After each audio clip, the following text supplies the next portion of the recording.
Start. The bill as passed by the Lok Sabha is already with the honorable members. The select committee earlier went exhaustively into the various provisions of the original bill and also recorded evidence from some of the representatives of the industry. The various recommendations of the Select Committee have been incorporated in the bill.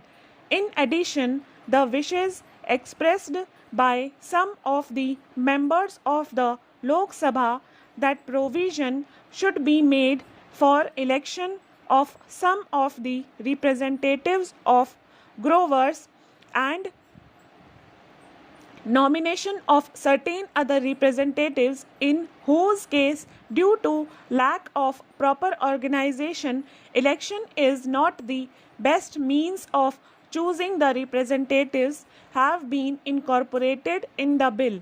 Then this bill as it has emerged from the Lok Sabha I hope is of a non-controversial nature relatively speaking. I may be permitted to explain in brief the changes that have been made in the original act. The difficulties of small growers have been appreciated and the major portion of the acreage of rubber cultivation is held by the small growers. The small grower has been defined in the bill as one whose estates do not exceed 50 hectares in extent. Proper representation to these small producers of rubber will be given on the board as directed by the Joint Select Committee. The labor representatives in the board have been increased from 3 to 4. The House of Parliament, as honorable members might have noted, will be represented by 3 members, 2 from the Lok Sabha and 1 from the Rajya Sabha. Membership of the rubber board will not disqualify a person from being a member of parliament. The central government will have no representative in the board. However, government officers can attend and take part in the proceedings of the board, though they will not be entitled to vote. With regard to the mode of selection of the members to the board to represent the states of Tamil Nadu and Kerala, provision has been made for election or nomination as may be prescribed in rules. The labor representatives will be selected from out of the panel of names submitted by the respective associations. With regard to the chairman of the board, by and large, members of the Select Committee and of the Lok Sabha agree on the need for a nominated chairman in order that there may be proper coordination between the board and the government.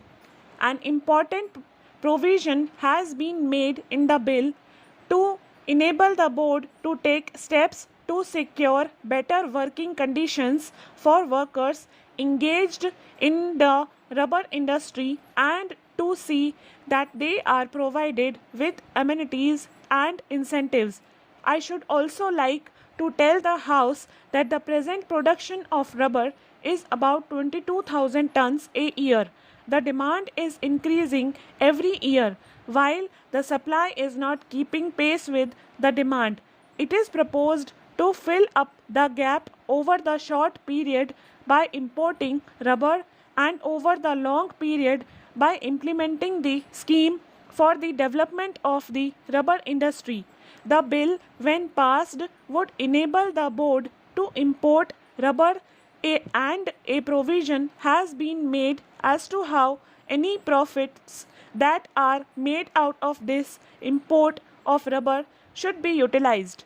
To increase the production of rubber, it is proposed to take up the development scheme, the details of which are being worked out. For this purpose, a provision has been made to enable the government to increase the cess gradually from the present cess of 10 rupees per 100 kg to 50 paisa per kg.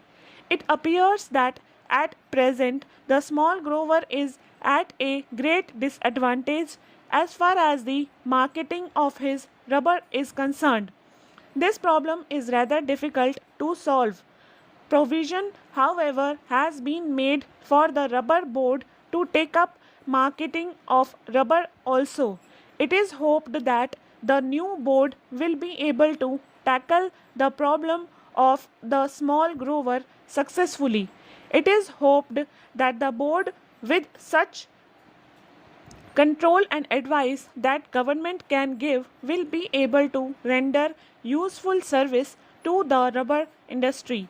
I have given a skeleton inviting the attention of the House to the salient features of this amending bill. I have no doubt that critical observations will be made on the substance of the bill as also on its details, and it will be my duty to refer to them and reply to them in the course of the debate. Sir, I therefore commend the bill to the honorable members of the House. Mr. Vice Chairman, this is a bill to amend another commodity board, the rubber board.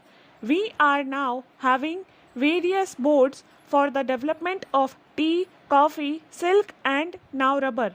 There are various others also, like the coir board and things like that. You will find that all these boards are now completely under the thumb of the Commerce Ministry.